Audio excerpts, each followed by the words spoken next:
of his home, the victim of an axe murder.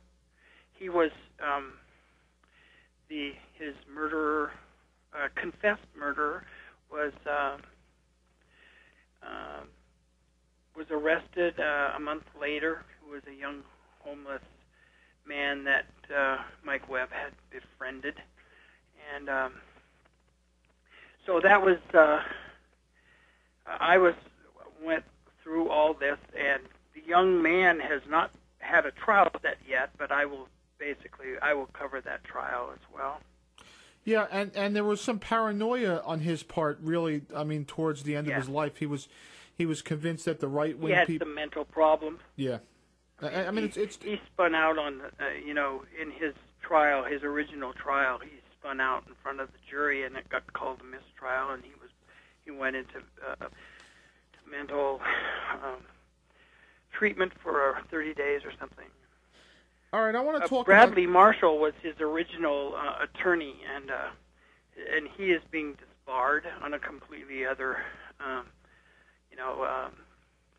While he was Mike Webb's attorney, I found out that he'd had lots of trouble with the local bar and was on suspension, and so he wrote me this year and threatened to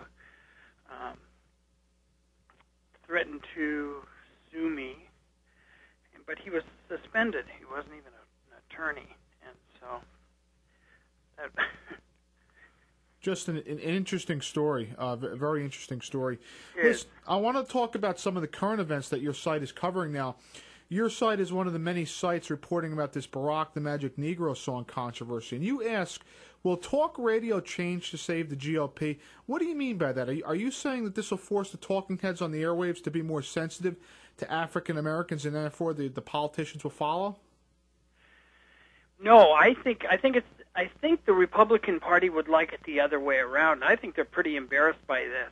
I think they looked at the numbers and they just realized that the demographics are just loaded against them.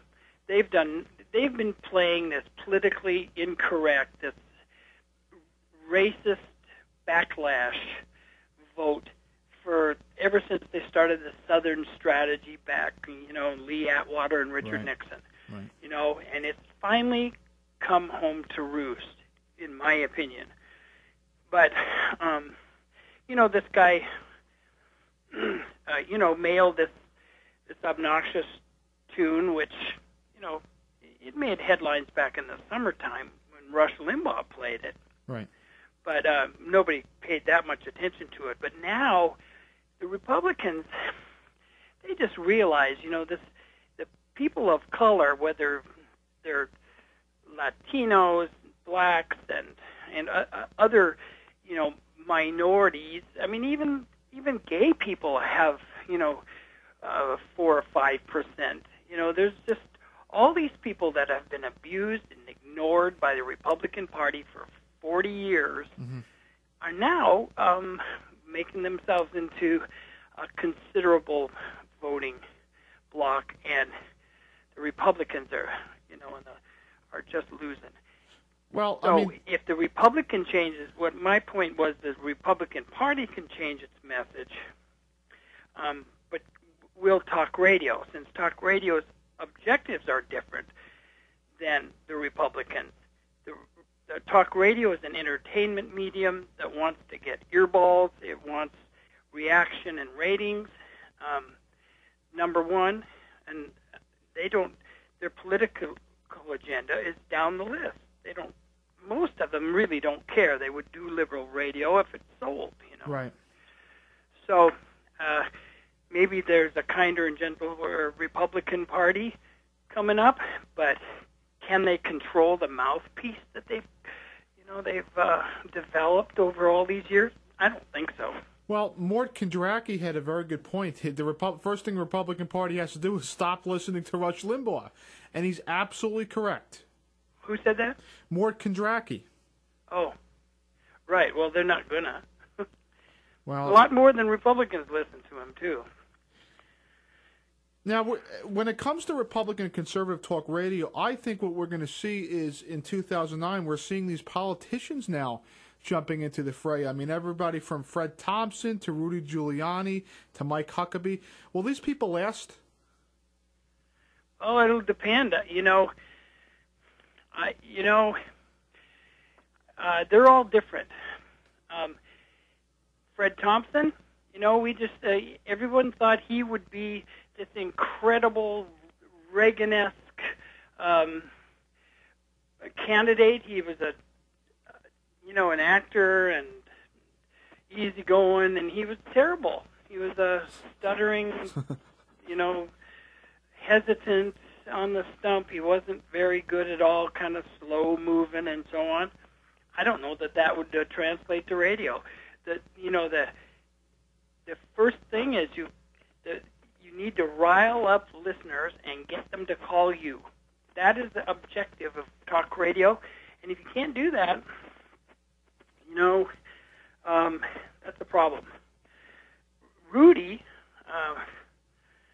I think Rudy's got, I'm not sure, I guess he used to be in the city on the radio every year. He might have the chops to do it, but does he want to sit in that's quite a discipline too, to come into a studio for, half a day at least, preparing and being on the radio under a lot of high pressure, day in, day out.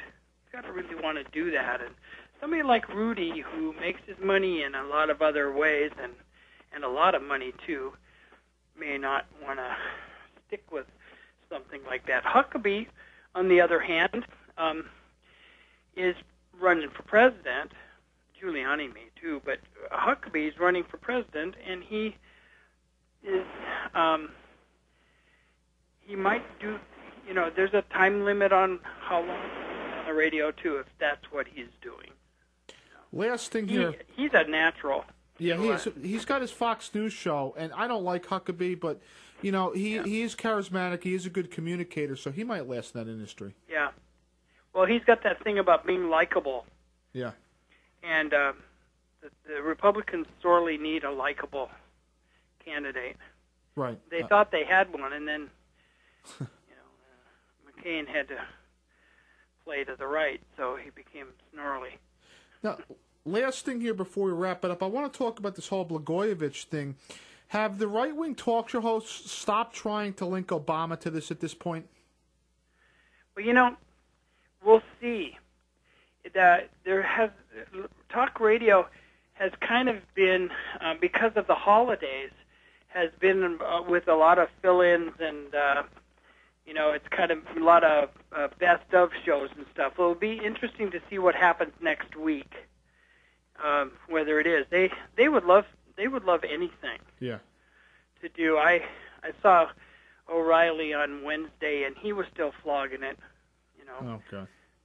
I mean, he always will say, he'll ask the question, and then Obama will answer it, and then their ploy is to keep asking it, even though it's already been dealt with. Yeah. It's Newshounds Newshounds calls it the drip and blip reporting that they do, particularly Fox News. It's not even reporting. Right. Yeah. No, I know. Makes me mad. Well, listen, give everybody your website. Tell everybody about any other projects that you're involved with. Well, it's blatherwatch.blogs.com, and I am writing a book, but I can't talk about it right at this point. It takes up a lot of my my brain at this time, and so watch for it. And other than that, I'd love to hear from anyone who reads. Get in the comment threads. They get hijacked by right-wing trolls quite a bit. So we need more progressives to give us drop us a line. Listen, Michael, it's been an absolute pleasure. I hope you come on the show again in the future. Thanks, Bob. Good talking to you, and hello to New Jersey.